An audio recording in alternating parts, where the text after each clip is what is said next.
format, didn't he? Changed the team. Absolutely fantastic. Up the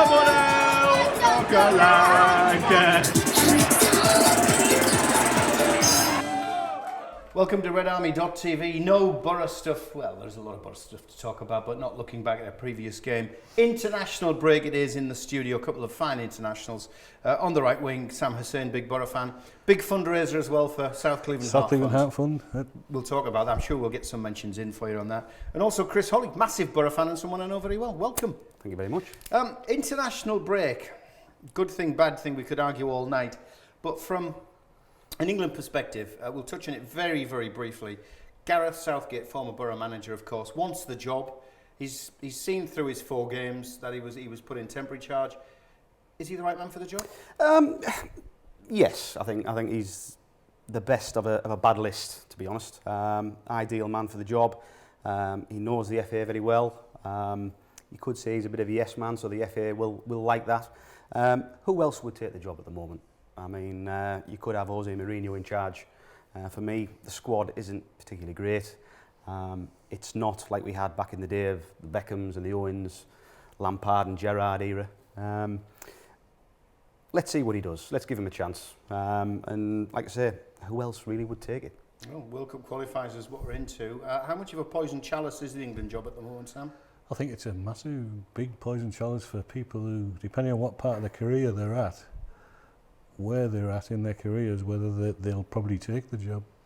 Well, Gareth wants it. We'll keep our fingers crossed. If he wants to have it, let him give him it. Let's have some more Boro stamped all over the national team. But England to one side, focus on the Boro. International weeks mean Boro players now, because we're in the Premier League, we've got all these superstars, travel far and wide. Not the case for Martin de Roon. He didn't have to travel too far in comparison to others, but he did get a couple of minutes for Holland, his international debut. It's great to see, isn't it? Fantastic, and it's good for the Boro. Gets us a mention out there, and the lad gets more experience. He's new to this level of football, and international can only help bring that on. Do you think it will improve him, Chris? Well, I hope so. I'm pleased for the lad, because I thought he had a bit of a slow start for us. I didn't think he offered that much more than what we already had. I was disappointed to see him get his place in front of Clayton. I thought, I like Adam Clayton. I think he's earned his place based on what he did last year for us.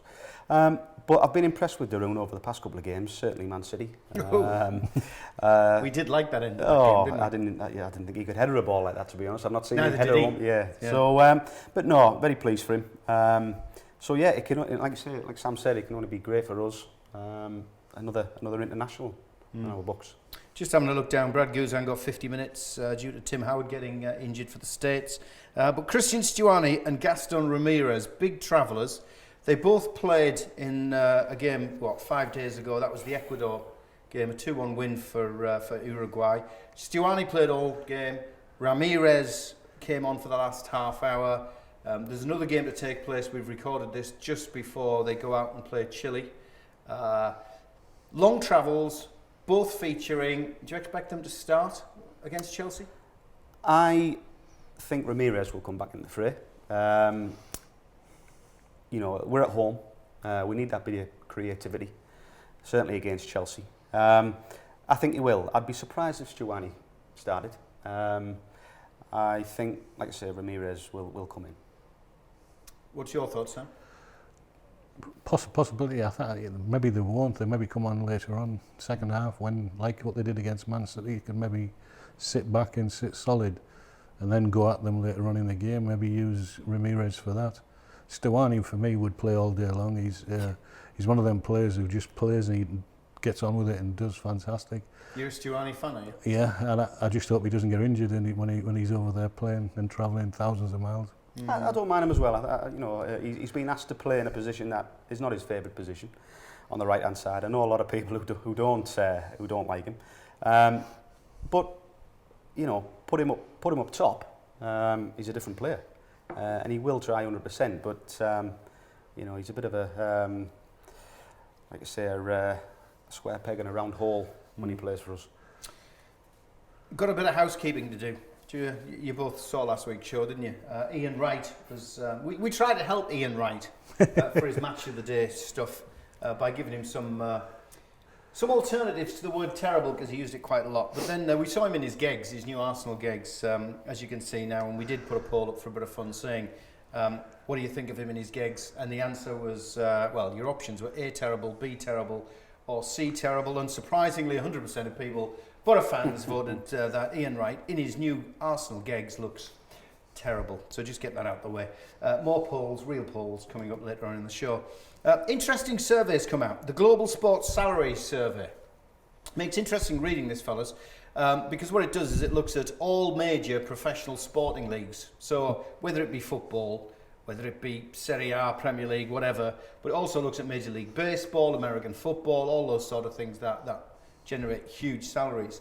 Interestingly, out of all the leagues around the world, football leagues around the world, the Boro come up as 41st biggest spenders. So obviously the Gazette ran a story saying they're up there with the big boys. We can afford just about anybody apart from the major teams.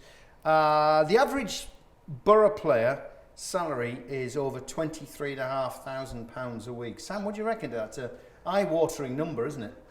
It is if you compared it to somebody working in the street, out there on the street, doing jobs that ordinary people do. But at that level of football, I think it's an average salary. You think it's deserved? In the Premiership, it's deserved, yeah. Well, when you think we used to have Boxich on 60 grand a week in those days. Chris, what's your thought on this? Do you think Premiership footballers, Boro players, they deserve what's there?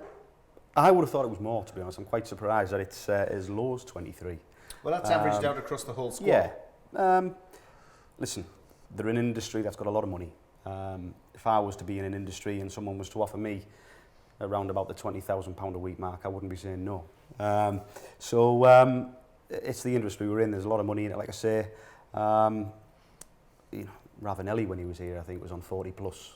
When you look back at it, you think, it was a long time ago, but he was worth the money as far as I'm concerned. The likes of players that we've got now, I'd love to know what Carlos De Pena might be earning. But we won't go any further than that. But yeah, I mean, like I say, it's an industry with a lot of money in. So, it doesn't surprise me we're up there, especially now we're in the Premier League at the right season. I think at the level of football, the Premier League, Champions League, International, I think you get what you pay for. And if you're paying, you do get the quality. It's the difference in football. But yeah. The interesting thing for me, though, when you dig deeper, it's great when you see these headline stats, but when you dig deeper, we're actually the fourth thriftiest Premier League team. So there's only Bournemouth, Hull and Burnley who pay less than us in salaries. I suppose that's more of an accurate summary of where we stand in the Premier League, isn't it? I think it's the level the club's at and at the level that what we've been at, from what you talked about Ravanelli and Boxich at the time when we were splashing money left, right and centre. We were probably a lot higher on that list. We'd have probably been nearer the Juventuses and AC Milans of the time. Now we're not, because we've had 7 years out of the big time. They consolidated and the banks have probably got a control over what gets spent at the minute, but now we've arrived in the Premier League with the money that's come. If we can stay and do it again, consolidate with the 170 million or whatever that figure is, they can start eventually to open up and blossom. I can see fans who look at it and think, yeah, let's splash the cash, let's do the Boxich, the Ravanelli, the Brancos, the Brancas and all of what we did previously, but I suppose you've got to run the football club as a business, well, absolutely. haven't you? On solid footing. It does, yeah, and it goes a long way to say what we're doing still if we're the fourth less Premier League team to pay the wages. I mean, it'd be interesting to know if it takes loans into consideration, with Negredo's salary. I'm sure we won't be far off £100,000. But listen, I'd like to pay good players that sort of money to attract them to the club. And we've got to be sensible about it as well at the same time. We do, but it was nice to see Rafa come in and score that hat-trick on his opening game against Liverpool, wasn't it? Yeah. Yes, we can but dream for the future. Right, we're going to take a quick break. Joe Nicholson's here now with all the goings-on around the Boro with the Red Army news. We start with RedArmy.tv offering its congratulations to Boro Chairman Steve Gibson. Gibbo picked up an OBE from the Palace last week as recognition for his services to the economy, sport and the community. There's more good news from the Riverside. A charity fundraising evening at the weekend raised nearly £40,000 for the MFC Foundation. More than 200 guests attended the dinner, which was also attended by Dimi Konstantopoulos. And the Matchday Navigation Parking Initiative, which offers 150 secured car parking spaces for Boro fans, has had a facelift. More hardcore has been laid ahead of Chelsea's arrival on Sunday. The car park is just a 3-minute walk from the Riverside and is manned throughout the match. And if you have any Boro-related news, just send it to us here at RedArmy.tv. You can email it to us at studio@redarmy.tv or send it via social media at Boro Red Army. Thanks, Joe. Now, just before the news, fellas, we were chatting about salaries. One of the bigger earners at the Boroughs, Jordan Rhodes, interesting. Hasn't had much Premier League exposure at the moment. Gazette running a story based on the back of the Daily Star saying Rhodes is not happy, showdown talks with Aitor. If that is true, and he's going in and knocking on the boss's door saying, hey, I'm not happy, I want more Premier League time, do you understand that? Absolutely, I don't think you can blame him. I feel sorry for the lad, to be honest. I really do. I mean, I think he should be given a chance. It's difficult at the moment. If we were talking 3 or 4 games ago, he might have been in with a shout. Negredo was struggling. He wasn't getting a lot of service. Enter Traore, and we look a different team in terms of closing that gap in between Negredo and the midfield. I mean, Negredo against Everton was running on for his own flicks. It just wasn't working at all. Now we've picked up, I think it's only going to get worse for Jordan Rhodes in terms of getting a chance, which is a shame because I do like him. His movement in the box, especially in the 6-yard area, is phenomenal. He will get the space to score goals. I just think Aitor prefers Negredo as his one man up front. His strength, I think he installs a bit of fear into a back four rather than Jordan Rhodes. Again, Jordan Rhodes is after some football, so it wouldn't surprise me if he was to move on in January. And Negredo, of course, Sam, scored plenty of goals for City in the Premier League. He's a proven individual there, isn't he? He's proven Premier League at this level, but I'd be quite sad about Jordan Rhodes if it comes out it's true. I think he's got to wait and take his time. His time will come, whether it's injury or suspension or just a dip in form and he has to change the squad. His time will come and he'll get his go. He's obviously he's got to wait and produce when it's his time. He can't just. I'd be very sad if he's gone and banged on doors and kicking off because he's not a proven Premiership goalscorer. Negredo is. What my fear is what happens if Negredo gets an injury, as in a long-term injury. Suddenly he's gone back to Spain, and then we've got to start looking at, right, who's going to be our fill-in then? Who's going to be our next striker? Well, Window's closed, can't go and sign somebody. You need a Rhodes. You do, and I think we will go out and strengthen in that area in the January transfer market, I think.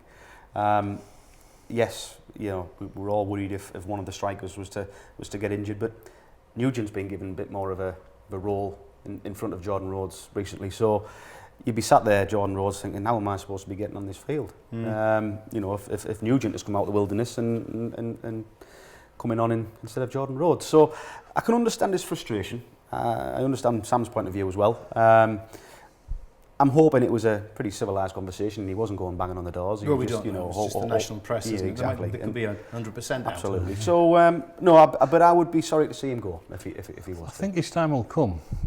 Because when you play with this type of squad system that top managers play in these top leagues, it always comes around where your opportunity comes. When his opportunity comes, he's got to come on and score. Has his opportunity not come though, Sam? Because have a look at these stats. We dug these out. Well, it hasn't come because he hasn't been ether. picked, has he? They've gone out and they've got Negredo to come here. But when you compare the two of them, Negredo has had 900 minutes worth of Premier League action for the Boro. His number of shots during that time have been 17. That means just short of an hour between his shots. Jordan Rhodes only had 100 minutes played. He's already banged in 5 shots. It's one every 20 minutes.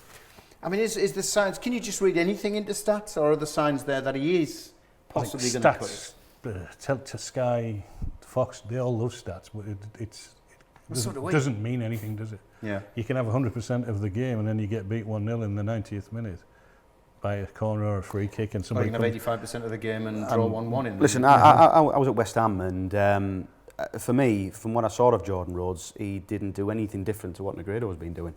I thought he had a great game. I thought he was very unlucky to be dropped in the next game. He's still to open his duck at the Riverside though. He hasn't scored. All his goals have been away from home. So I bet he can't wait to do that. But, you know, I honestly think Negredo is suited for Karanka's style of play. And now Traore is giving the team a new lease of life.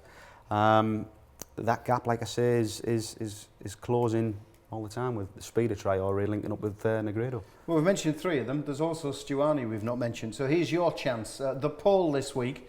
Have a look at this. 4 options. Who would you like to see in, obviously, Karanka's one-man up front, lone striker formation? Would it be Negredo? Would it be Rhodes? Would it be Nugent? Or would it be Stuani? Get onto our Twitter. It's Boro RedArmy. Keep forgetting it myself. Boro RedArmy on the Twitter account. And get clicking. We'll see who wins. Who would you rather have as the lone striker up front? More chat to come, fellas. But we've got to go and dip back into the Riverside at the weekend. There were a couple of charity events. One of them in particular saw the old Boro faithful, Dean Windass, back at the Boro, at the Riverside, and Mark Page caught up with him for RedArmy.tv.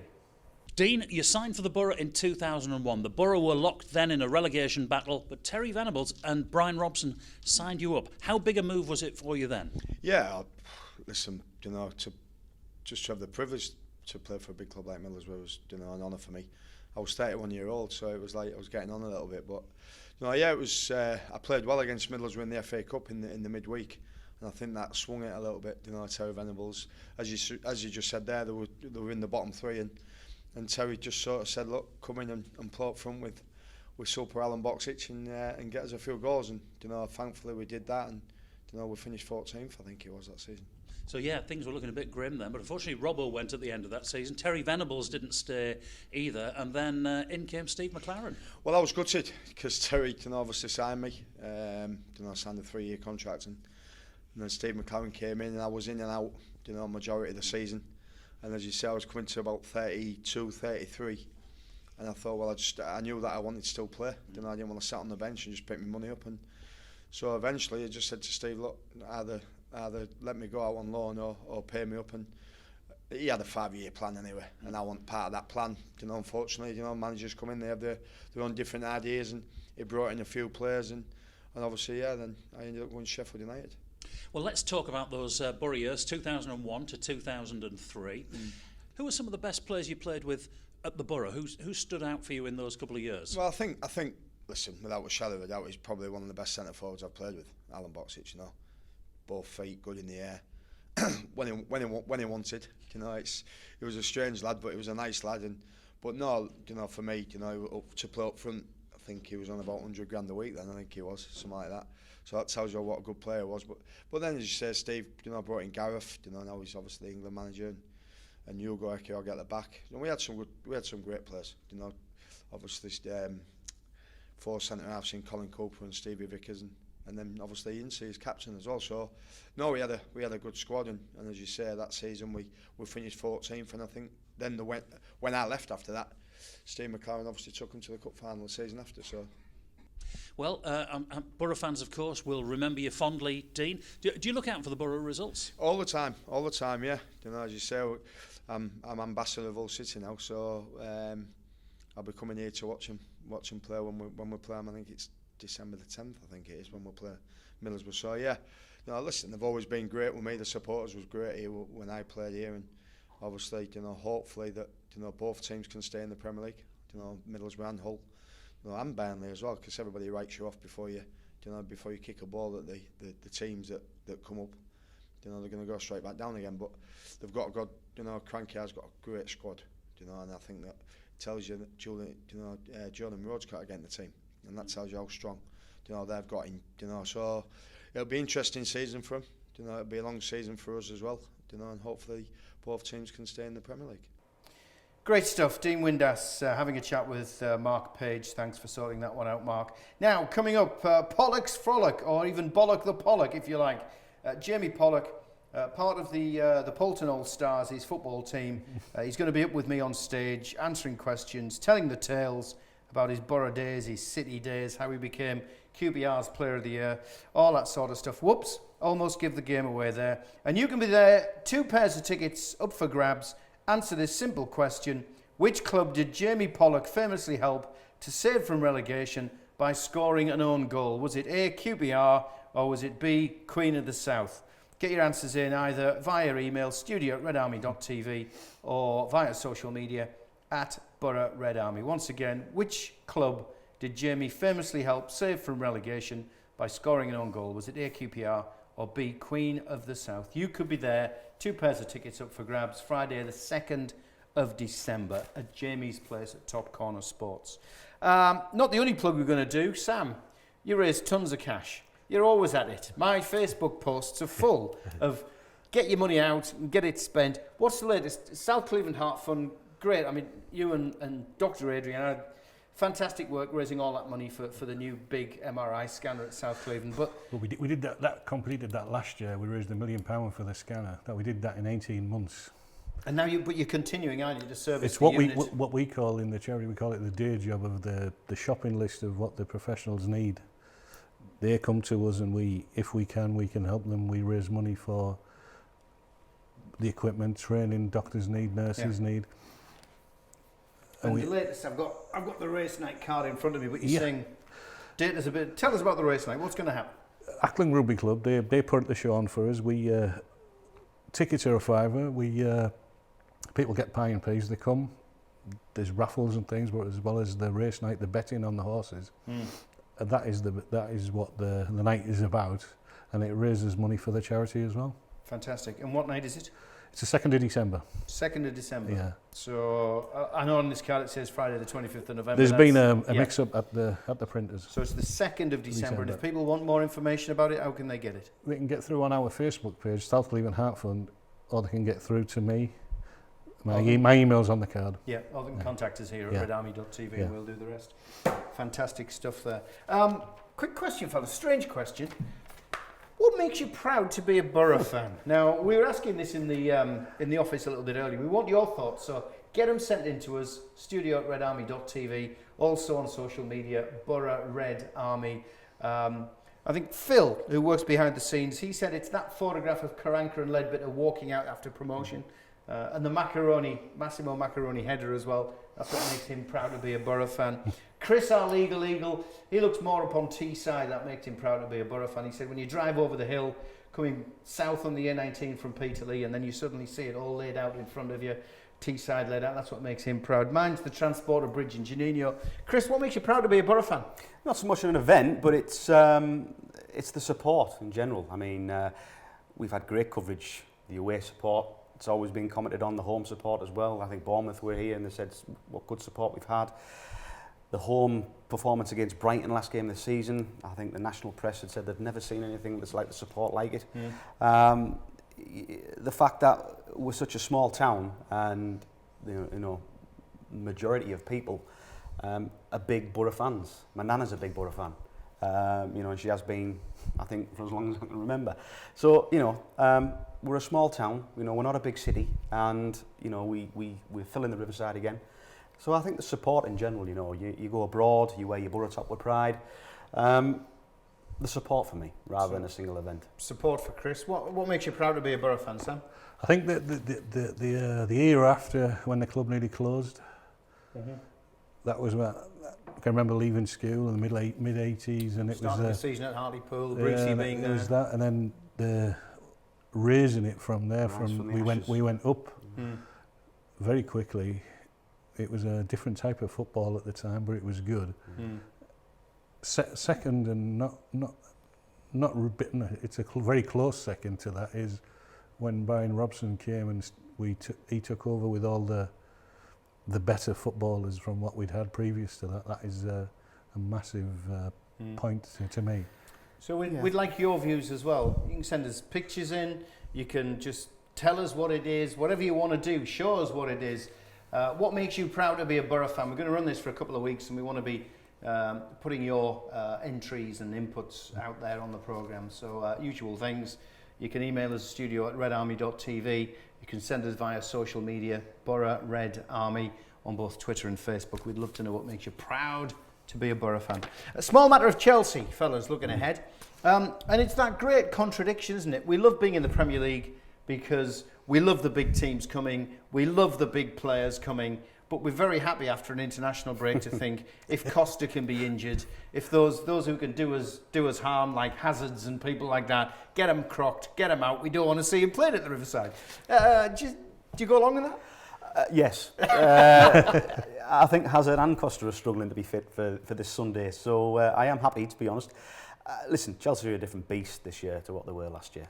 I think this is going to be the toughest game out of the big three that we've had so far, Arsenal, Man City and Chelsea. Chelsea, for me, are my tip for the Premier League this year. They seem strong in all departments. They're not letting off as well. I think they just beat Everton 5-0 the week before last, which is no mean feat. I'll be happy to see Costa on the bench and Hazard not playing, to be honest with you. And a draw. Well, we'll go on to predictions later. I'm sure you'd be happy if we pulled a point out of it. Then, Sam, do you want to see these fantastic Chelsea players pass fitness tests just before the game? Personally, I would like to get a result against these big players. So we're happy for them to be crocked and sitting there in the stand, are we? No, I would like to play. If I was playing, I would like to play against them, and I'm sure that the Boro players would love to be playing against them. I'm sure they'll bring others in. And they'll get a result against the players. How do you think we're going to do? I think it'd be a tough game, but I think a tight draw. Tight draw? Yeah. Would you take a point? Absolutely. It's a free game for me. Let's go out there and play football. Nobody's expecting us to get anything. Very much like Arsenal, very much like Man City. Our season's much not like all, Spurs? Well, listen, our season's not all about beating these big teams. It's about beating the teams in and around us. And with the exception of Watford and Crystal Palace, which was disappointing. And Stoke? Well, we didn't get beat by them. You know, I'm first game of the season, Dave. You know, anything can happen really. But you know, nobody's expecting us to get 3 points against Chelsea's, the Man Cities of the world. Let's go out there, let's enjoy it. Let's go out there and just play football. If we get beat, we get beat. I mean, if we get beat closely, as long as it's not a tanking, then let's not disgrace ourselves. But what's your prediction? 3-0 to the Boro. No, Put a quid on it. Very similar to Sam. I'd take a draw. A 2-1 win would be nice. Well, I'm going to subscribe to what I've been doing recently, which is tip the Boro to lose, and then they get something out of it. Because at the start of the season, the heart was on the sleeve. We're going to do them 2-0 and we got beat. We're going to do this, we got beat. I never back on the Boro. So I said we get beaten by Arsenal, we drew. I said we get beaten by City, we drew. So I'm saying we're going to get beat by Chelsea, and I expect fully a draw. So that would be nice. All three of us happy with a point. Fellas, thank you very much. Sorry there wasn't an awful lot of football to look back and talk upon, but enjoyed your company. Chelsea is upon us, and we'll catch you next week right here on RedArmy.tv. See you. We are Premier League! We are Premier League! We are Premier League!